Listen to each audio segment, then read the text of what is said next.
The subcommittee will come to order. I want to thank everyone for being here today to discuss the Veterans Readiness and Employment Program, or VR&E.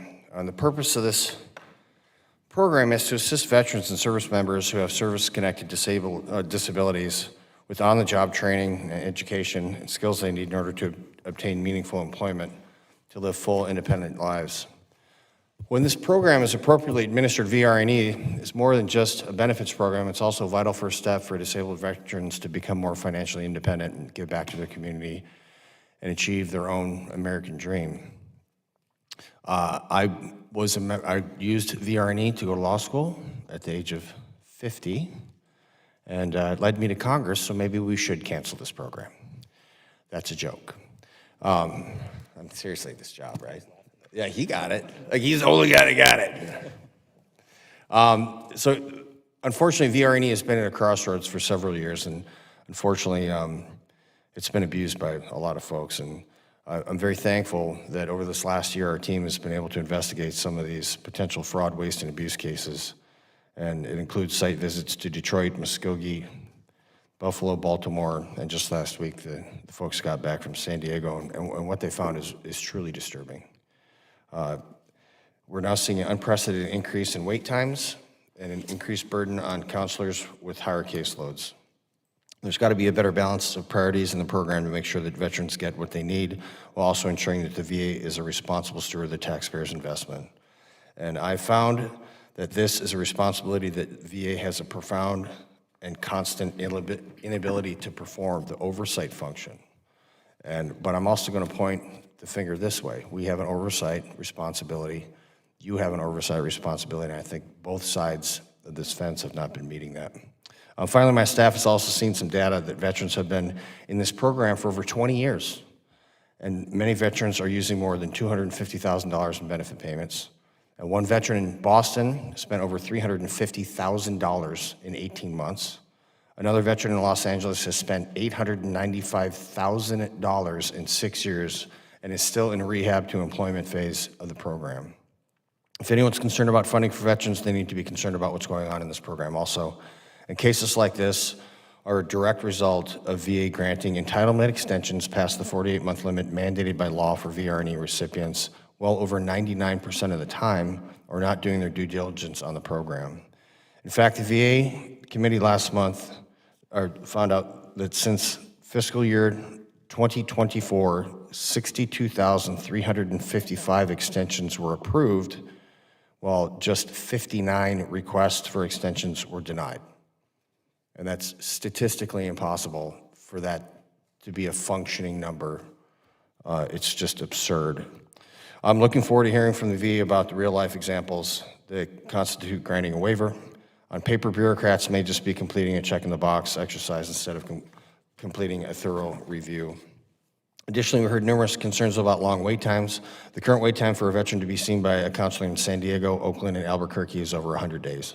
And 40% of regional offices take over 60 days for a veteran to meet a counselor for an initial evaluation, above the VA goals of a 60-day maximum wait time. A month is too long, making a veteran put their lives on hold for nearly a year before even being seen by a counselor is ridiculous and has a negative impact on not only their lives, but their entire families. And finally, we found that 45% of participants within the VR&E program have successfully completed the program and subsequently re-entered it. That means that nearly half of the VR&E participants complete a program successfully only to return to the program. I understand the need for the veteran whose disability worsens or re-enters the program with the goal of becoming gainfully employed again. However, 45% of individuals using a jobs program more than once is a failure, and this will not stand on my watch any longer. We've also heard from VR&E Executive Director himself that many veterans are retiring from their jobs and applying for VR&E to receive a substance allowance to supplement their income until they're able to receive retirement benefits and Social Security. So in essence, some people are retiring from a job and then entering this program for a period of time to carry them into the age when they're eligible for Social Security. That's not what this program was designed for. The VA knows that there's abuse in this program, yet again until I hear otherwise, VA is not working to fix the holes in the system, period. And we can't ignore this because we can't let this program fail. Finally, I recognize VR&E's latest IT project, the Readiness Employment System, or RES, was launched as a pilot in 2024, and early reports showed that the program has been received very well.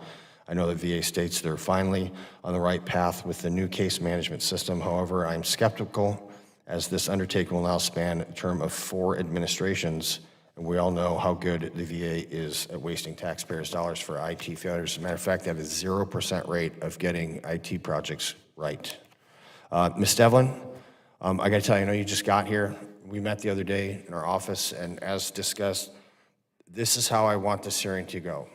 This is going to be a post-apartheid Truth and Reconciliation Commission, meaning, we're not going to hold you to account. I know you just got here a month ago, and I want to make sure that this is an open kimono discussion so that we can clearly identify, articulate, and brainstorm about how to fix these problems. Is that clear? Okay. With that, I'd like to now yield to my very good friend and ranking member, Mr. Pappas, for his opening remarks. Thank you very much, Chairman Van Orden, for holding today's hearing on the Veterans Readiness and Employment Program, otherwise known as VR&E.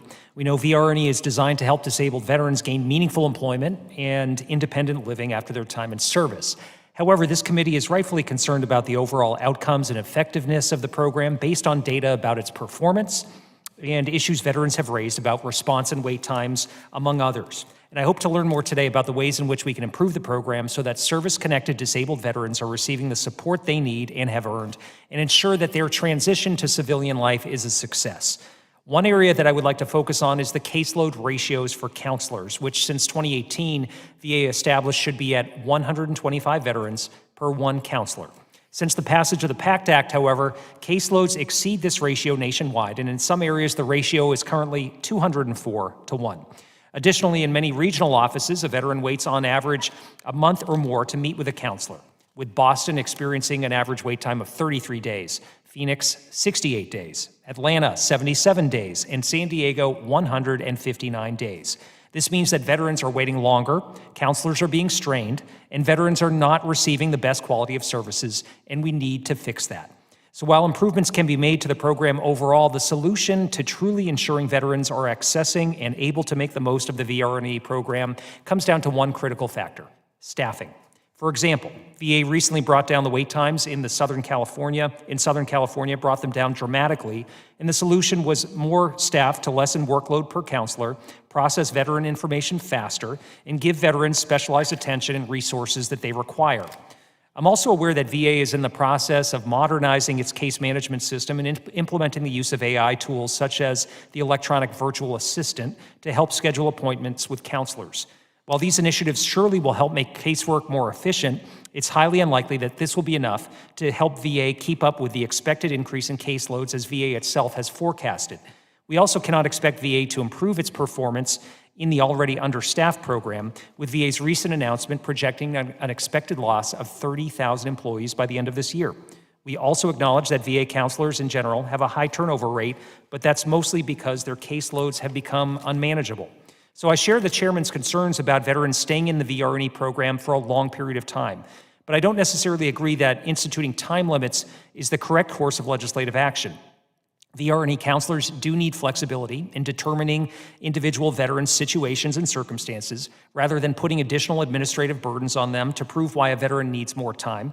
Addressing the retention of counselors and getting their caseload down to VA's recommended ratio of 125 to 1 is a better use of our time. VA data shows that regional offices that are adequately staffed are performing well, both in terms of maintaining manageable caseload and number of days for veterans to have their initial meeting with a counselor. Unfortunately, only 28% of regional offices are at or below the targeted caseload, with the national ratio currently at 175 cases per counselor. So there's significant room for improvement there, and I hope that this committee agrees that this is a problem that needs to be addressed. The services a veteran receives should not be dependent on where a veteran chooses to live after military life, nor should it depend on VA's plans to cut staffing that will undermine critical programs like VR&E that veterans rely on after having served their country. So leaving veterans to their own devices upon leaving the service or critically undermining the VR&E program effectiveness would be a terrible disservice to veterans and their families, and in the end will only hurt veterans trying to secure the help that they deserve. So I thank you, Mr. Chairman, for holding this hearing, and I yield back. The ranking member yields back. Thank you, Mr. Pappas. I will now introduce our witness panel. It's you. Ms. Margarita Devlin, Acting Principal Deputy Undersecretary for Benefits at the Department of Veterans Affairs. Will you please stand and raise your right hand, ma'am? Do you solemnly swear that the testimony you're about to provide is the truth, the whole truth, and nothing but the truth? All right, please be seated. Thank you, and let the record reflect that the witness has answered in the affirmative. Ms. Devlin, you're now recognized for 5 minutes to deliver your testimony on behalf of the Department of Veterans Affairs. Chairman Van Orden, Ranking Member Pappas, thank you for this opportunity to testify on the Veteran Readiness and Employment Program. I've had the privilege of seeing personally the transformational effect that this program can have on veterans' lives, both when I started as a voc rehab counselor myself in the field, through various leadership positions in the field, and at national headquarters in VBA. At every level, I witnessed how important this program can be to their career goals or their independent living goals.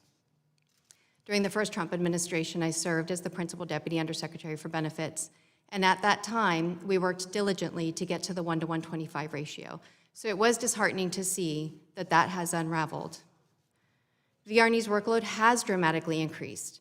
In recent years, from October 2020 to June 2025, the caseload grew by 52.3%, and that sharp increase was largely driven by an increase in the eligible veteran population due to the PACT Act. Staffing allowances in the past few years hypothetically allowed VR&E to hire 1 counselor for every 140 veterans.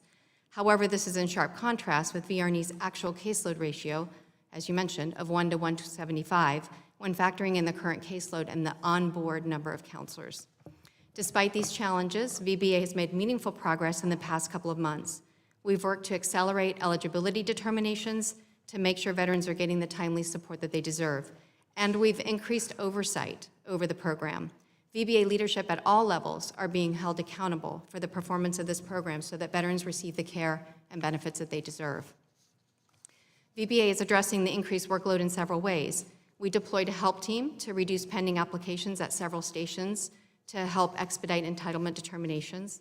We implemented a national workload assignment strategy where VBA assigns workload from offices with the highest caseload ratios to stations with lower caseload ratios. This national approach is supported by the fact that many veterans prefer the flexibility of a virtual appointment through telecounseling versus coming into a brick-and-mortar appointment.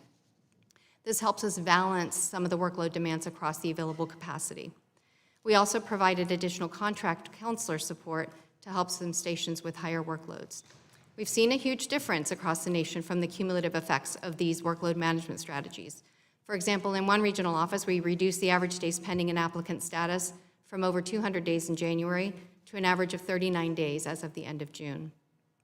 And veterans are seeing success through the program. As of the end of June, over 14,000 veterans achieved positive outcomes through the VR&E program so far this year, which is 10% more than this time last year.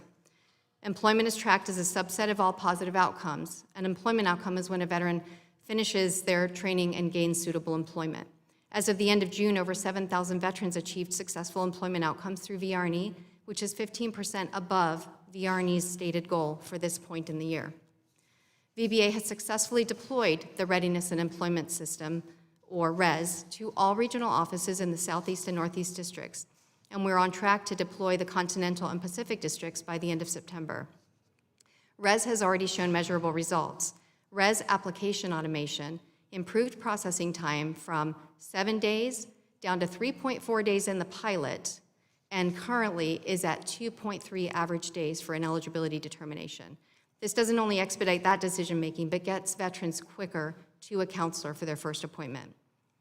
In conclusion, VA is fully committed to making the improvements necessary to strengthen the VR&E program.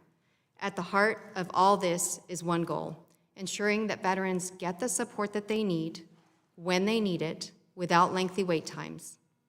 My commitment is simple. I want to restore your trust in the VR&E program, but more importantly, I want to make sure veterans and transitioning service members understand this program is here for them and that they can trust that the program will take care of them. We have a lot more work to do, and we are determined to get it right.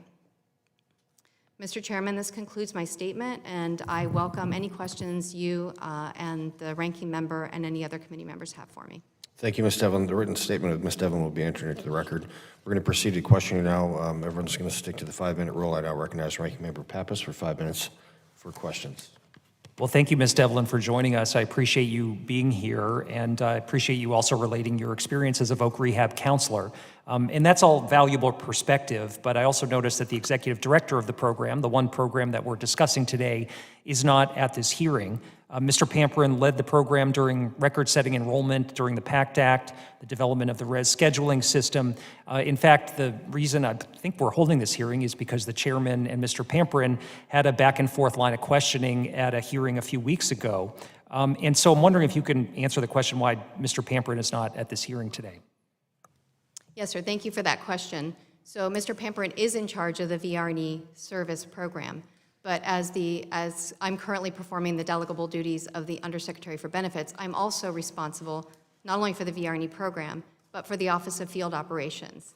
VR&E service controls the policy making, the quality assurance, and many other functions in VR&E, but it's field operations that we're typically talking about that we have concerns with. It's the staffing in the field, it's the counselors doing the work on the ground, and the VR&E program leaders are just one group of leaders that are responsible for implementing the program. We're also talking about VA regional office directors and district directors.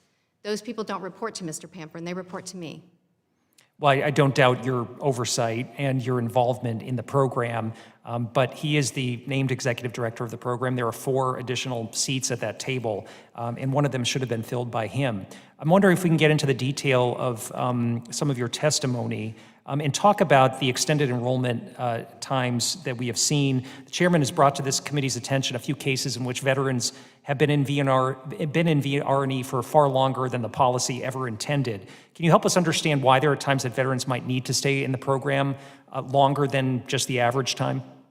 Yes, there are many reasons that a veteran might be in a program for a long time. Sometimes it's because they're in and out of the program. So maybe they began their program and life circumstances took over.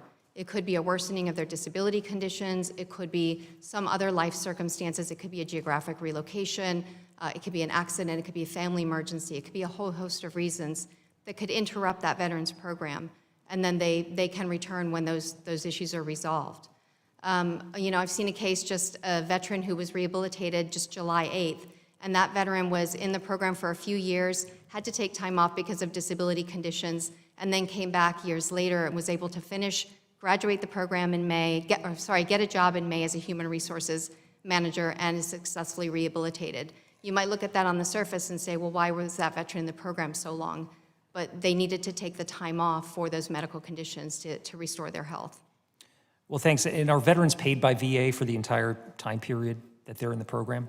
Veterans receive subsistence allowance only for the time that they're actively pursuing training. Okay. And is there an average number of months that benefits are paid out?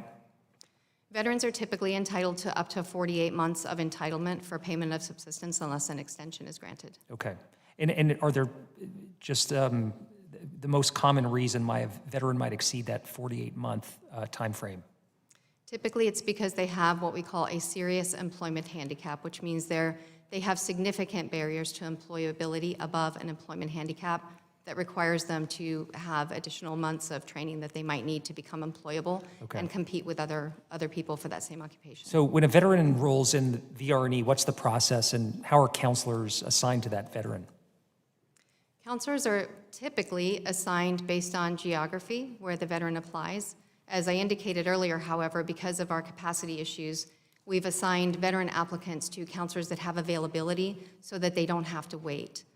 Those counselors would meet with that veteran either virtually or in person, depending on the circumstances, to determine their entitlement and review what type of rehabilitation program they might need. So we do hear complaints from veterans sometimes about the difficulty in getting in contact with their counselor. So if a veteran moves to a college in a different location, do they keep the same counselor or are they assigned a new one?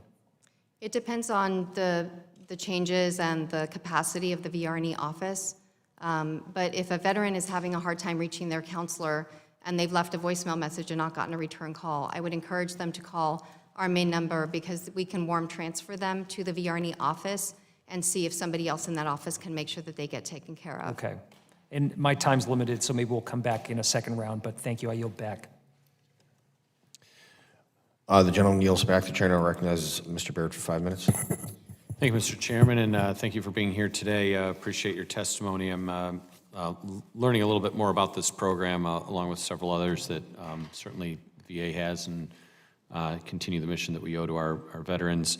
I know you mentioned to the ranking member a 48-month eligibility window. That is the months of eligibility in the program, not the calendar months it would take to necessarily progress through the program. Is that fairly accurate? That's correct. And then an individual could be eligible for an extension of that due to a life circumstance or a geographical change or a worsening of their condition, another additional months for a new training, for maybe a new job or something of that sort. In certain circumstances, yes, there are criteria for those extensions. And a person may somewhat, not to compare this directly to the GI Bill, but maybe they would use 12 months of eligibility, have a break in time where they weren't using it, and then come back and use it again sometime later? Yes, and if they still have remaining months of entitlement, they can do that. Okay.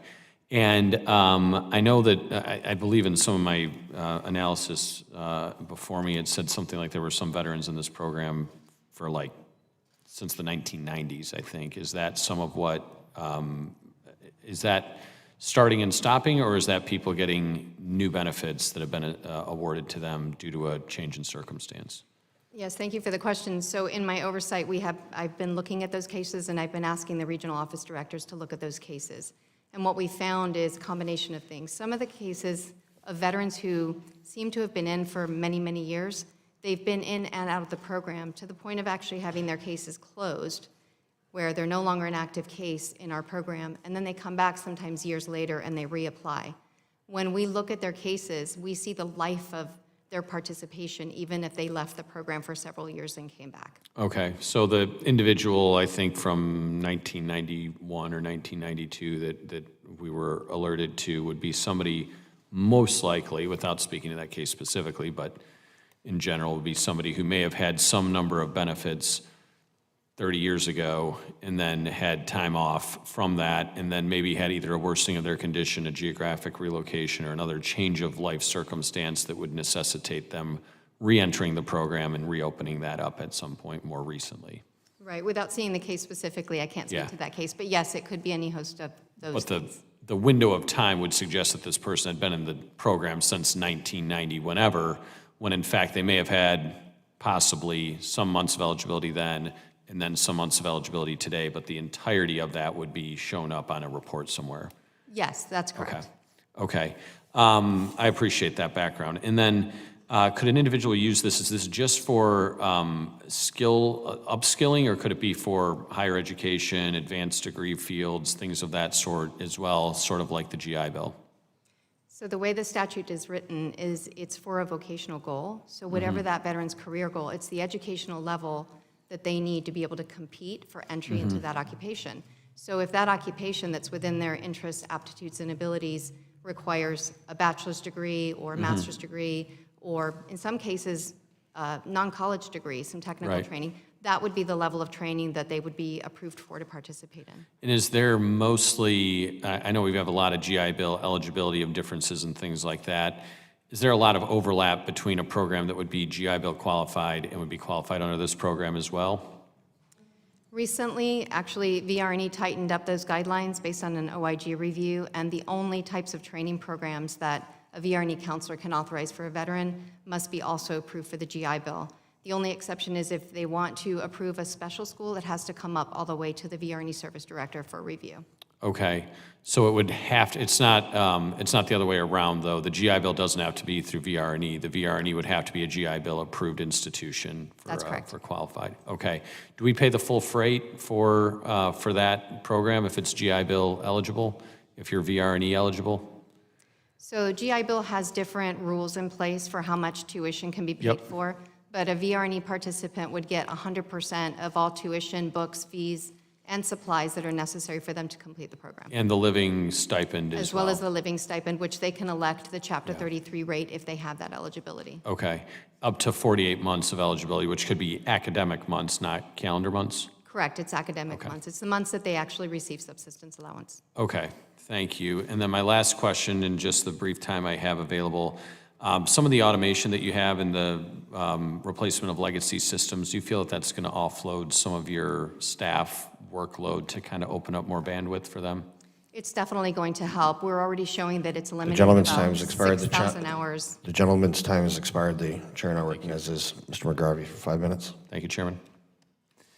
Thank you, Mr. Chairman and Ms. Devlin, for being with us today. I'd like to take a moment to talk about a piece of bipartisan legislation I'm working on and proud to be co-leading out of this committee, the Focused Assistance and Skills Training for Veterans Employment and Transition Success. We call it FAST VETS for short. It's one of the several efforts coming out of this committee aimed at making the VR&E program work better for the people it's meant to serve, our veterans. The FAST VETS Act is not about overhauling VR&E.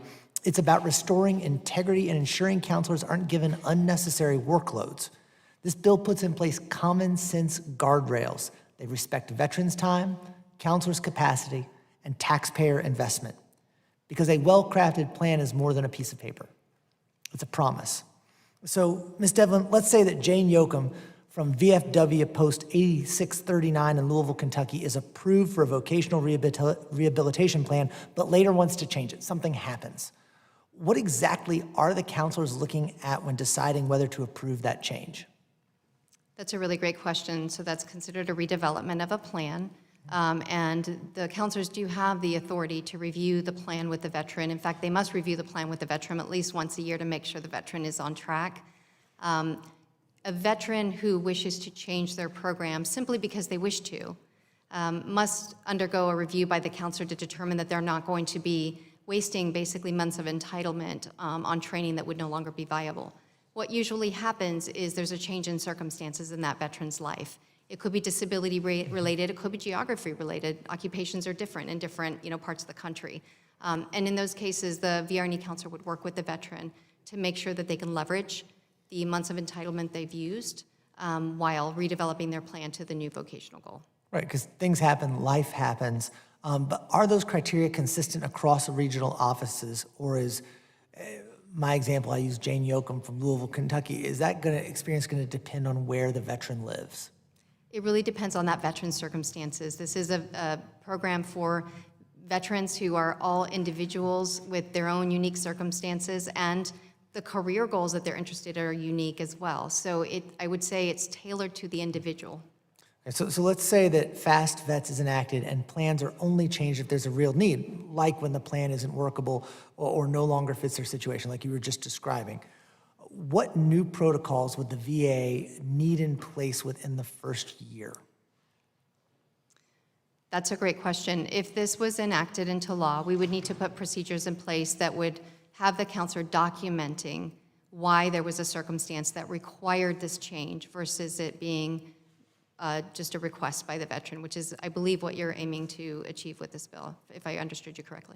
Yeah, well, it is, and also I think we're worried about this actually going into effect, right? Because again, this can't be a piece of paper. We're trying to make a program workable for our vets. This is a bridge to their independence that we want to have happen.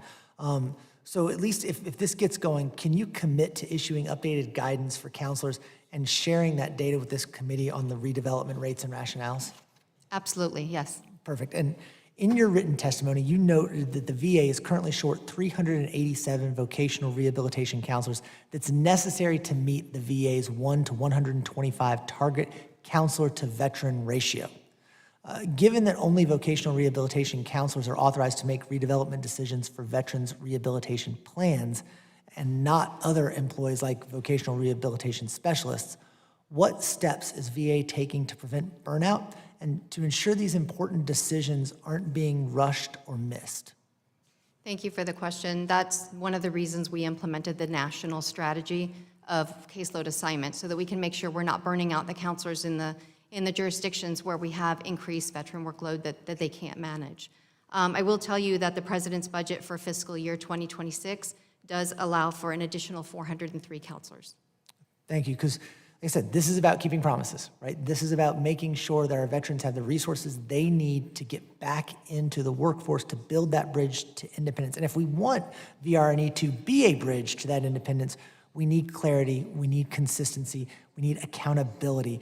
I know this Fast Vets bill lays the foundation, at least a stone in the foundation for that. So thank you very much, Mr. Chairman. I yield back. The gentleman yields back the remainder of his time. The chair now recognizes my friend from the great state of Arizona, Mr. Subcommittee. Thank you, Mr. Chairman, and thank you also, Ms. Devlin, for being here today, and thank you for your testimony, and thank you for the time with us, for coming over and testifying. I've been very interested in learning more about the VR&E program, as you've been talking about, its success, and how we can best improve it to ensure veterans with disabilities or barriers to employment are properly trained and also educated in that process. I was proud to see you mention my bill, H.R. 3579, the Veterans Readiness and Employment Program Integrity Act, in your testimony, and that there's a benefit in having success metrics such as participants, the employment status, and the annual wages tracked. I think any kind of metric in every area in government is important, but definitely here to make sure that our veterans are being served properly. And for the average wait times to see a counselor be published online, I think that transparency is also very important. And it points to something that we can improve and do a better job at.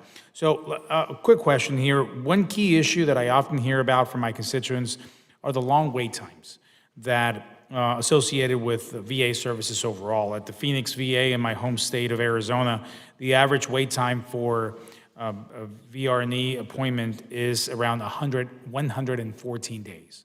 114 days, which to meet with a vocational rehab counselor, or VRC, obviously, which well exceeds the VA's goal of the 60-day maximum that we've talked about. So what do you believe accounts for this, and what is the VA's plan of action to reduce these wait times, specifically in Arizona, where the wait times in the Phoenix VA is different than the one in the Tucson, the Southern Arizona VA, which they happen to be on different sides of the wait time spectrum here. What are your thoughts on that?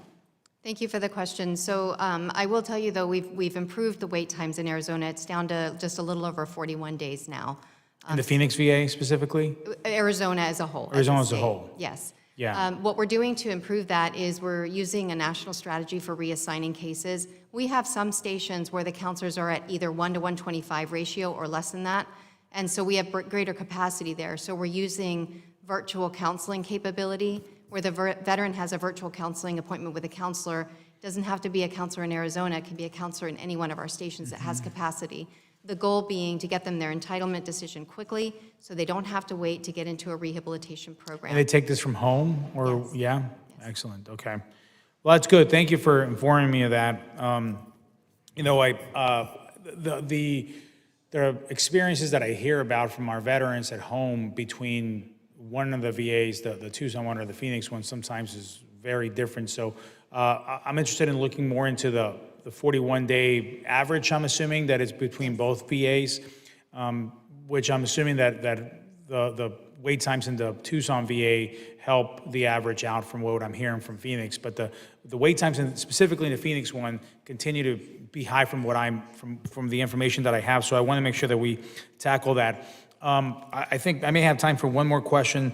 As I mentioned previously, I believe that it's our role to ensure individuals participating in this program are getting a good return on the investment. Some of the recent statistics show that what appears to be a high number of veterans re-enrolling in the program, about 45%, from the information that I have. What do you believe is the cause of this high re-enrollment rate, and what does that say about the success metric of the program and its ability to prepare and connect disabled veterans to meaningful careers?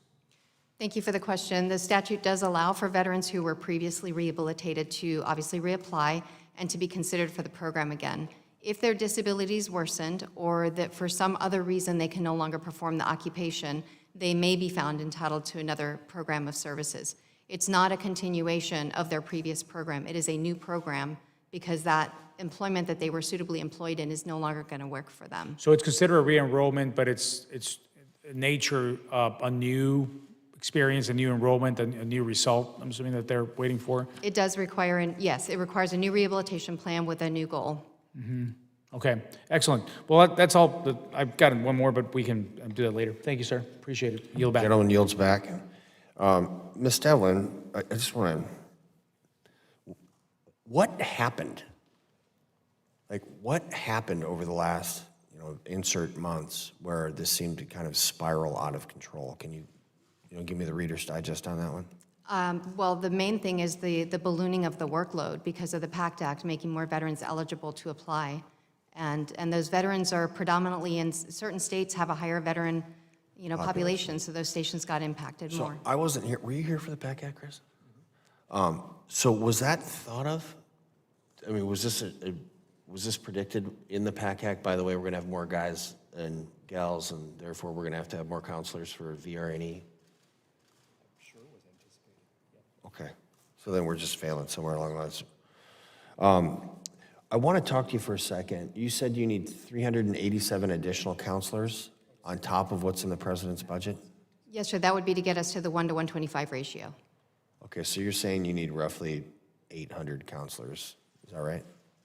We currently have 1,056 performing this work. So you need 1,400 or 1,500 total? Okay. How many vets have been in this program for longer than 48 months? I don't have that number off the top of my head, sir. Thing right here? So it's big. So this is, Chris can't read this, by the way. I can, but it's really small. I had to take my glasses off to read it. But we got some people here that have been receiving these benefits for like 82 months in a row. And $461,000, we got $895,000. This goes on and on and on and on and on. And I'm just wondering, has anyone been held accountable, to your knowledge, and I know you just got there, for this? I mean, imagine how much medical benefits we could give to folks, or how many more of these people we could hire if we weren't spending $900,000 for an individual to get 72 months of training doing I don't know what. So to your knowledge, has anyone been held accountable for this? We've increased oversight over the last couple of months in looking into those cases to make sure that the right things are being done. Either the veteran needs to be re-engaged and finish their program, Ma'am, I or- understand. I'm talking about at the Veterans Affairs Administration, to your knowledge, has anyone been held accountable for this absolute buffoonery? We have to look at the individual cases. It's not necessarily incorrect for that veteran to be in the program that long. Ms. Devlin, where do you go to college where you spend $900,000 for a degree? One of those cases that I looked at in my oversight capacity was actually an independent living case where the veteran needed adaptation to their home to be able to Okay. navigate their home effectively. Now, this is what we talked about previously, and we're talking about splitting pools of money. But is that the case with this guy? We don't know. It's interrupted. So we need to really get into this, because this committee is also responsible for adaptive housing. So we need to have very clear funding lines. So there's another thing. How do you establish the BAH rate for a student? What is it based on? The BAH rate is established in the Chapter 33 guidelines, and VR&E simply uses those tables. Okay, so if a person's home of record is in Michigan and they fly to San Diego to take a single class, they get San Diego per diem, They would get or the rate. BAH. Yes, sir. They would get the rate based on the facility they are attending in person. Okay, see, this is an issue, because that's $4,000. And BAH, having been in the military for a long time, is based on where you live or your duty station. So this is something that Chris and I have to work on, because that's fraudulent, in my opinion. You're living in a place where the cost of living is so small, and then you fly in for a single class to do something, and you're making 3 times the BAH. So that's something we need to look at from an oversight perspective, because that's legislative. That is legislative. That's correct, sir. And that is why we need to do our job. I'm telling you, it is frustrating a little bit. What do you think, like right now you have a magic wand, what do you do to fix this program? We got 19 seconds. I don't have a magic wand, but what we are doing is increasing internal controls to make sure that we can more closely monitor these things and hold our leaders accountable for monitoring the program. Okay. Well, my time has expired. Mr. Pappas, do you have more questions?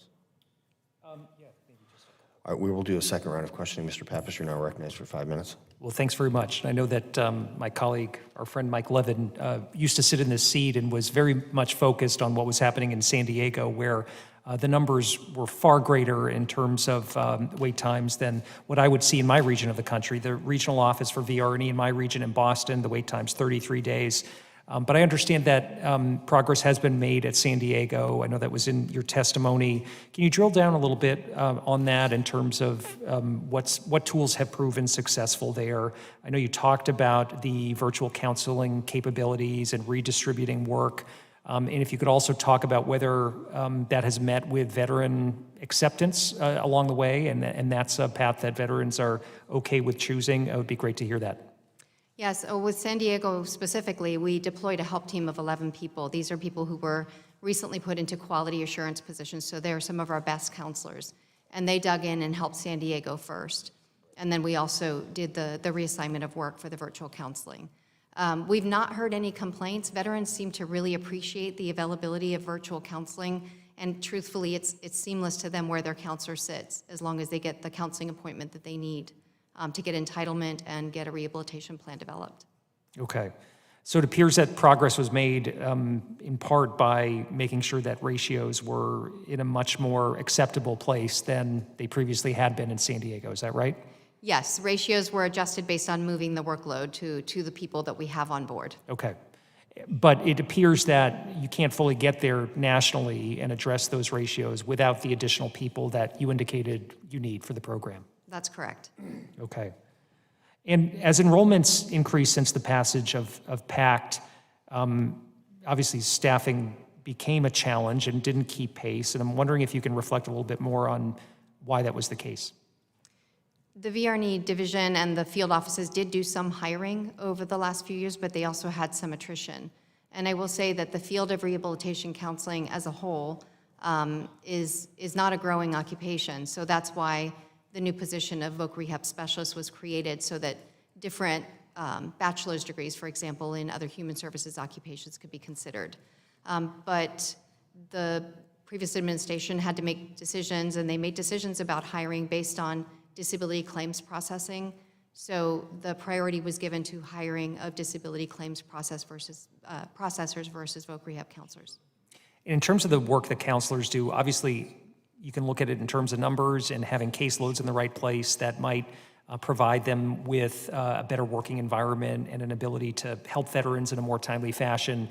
But are there other ways you're thinking about retention and holding on to those qualified counselors that you have and working to avoid burnout? Yes, I am very concerned about retention with our counselors.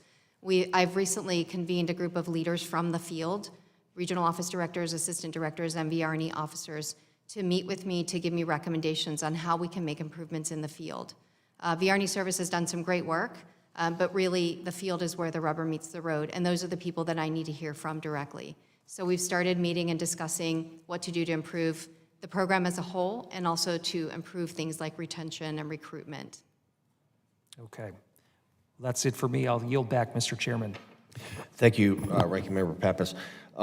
Can you explain to me the difference between a veterans rehabilitation specialist and a veterans rehabilitation counselor? Yes, sir. A vocational rehabilitation counselor has a master's degree in rehabilitation counseling, and so it's a specific industry. And then a vocational, and they can make decisions like entitlement decisions, and they can do the full gamut of services. So they can get a veteran all the way from the very beginning of application all the way through declaration of rehabilitation. A vocational rehab specialist can be at a bachelor's level, similar types of educational credentials, but at the bachelor's level. And they can't make entitlement decisions, but they can help the veteran once the rehabilitation plan has been developed by a voc rehab counselor.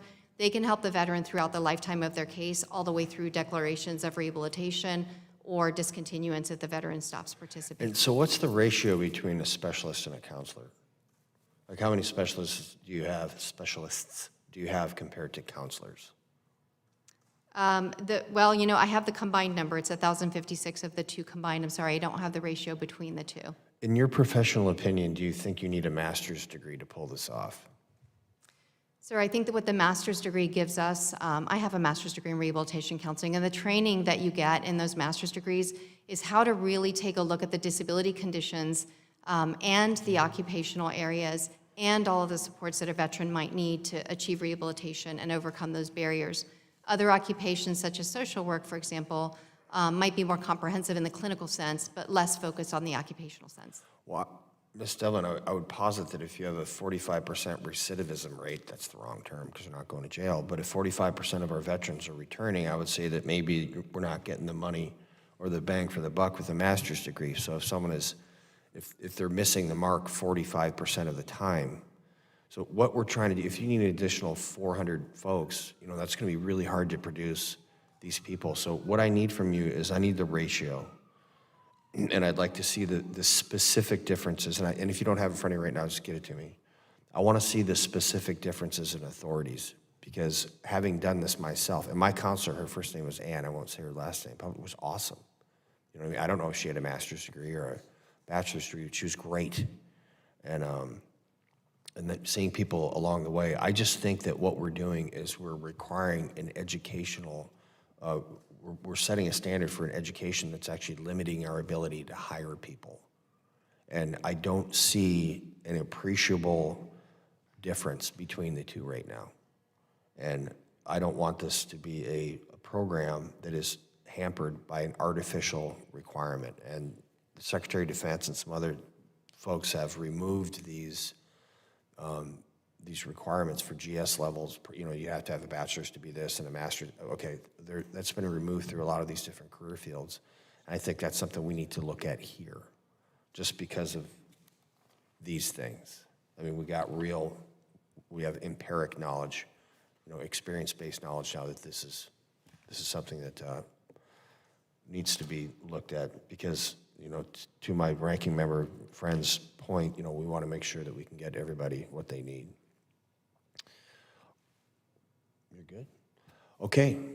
Well, I want to thank you for coming today, Ms. Devlin. We do have a lot of work ahead of us. I want this to be an open line of communication. And again, I accept full responsibility for my lack of oversight being the chairman of the subcommittee in the last Congress. That is on me, and I'm not running away from that.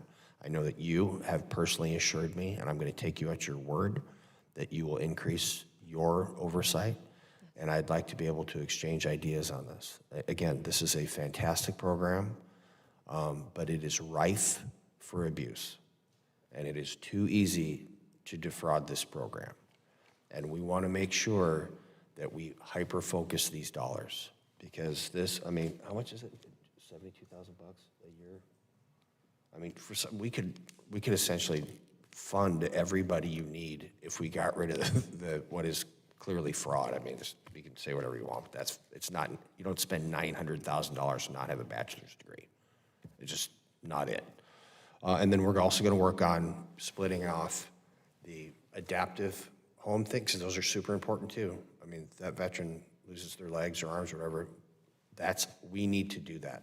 I don't care how much it costs. That's a debt that we owe to the veterans. But I just want to be able to clean up our funding lines so we know exactly what we're spending on, so we can maximize these dollars to give every veteran that earned these benefits exactly what they need to thrive.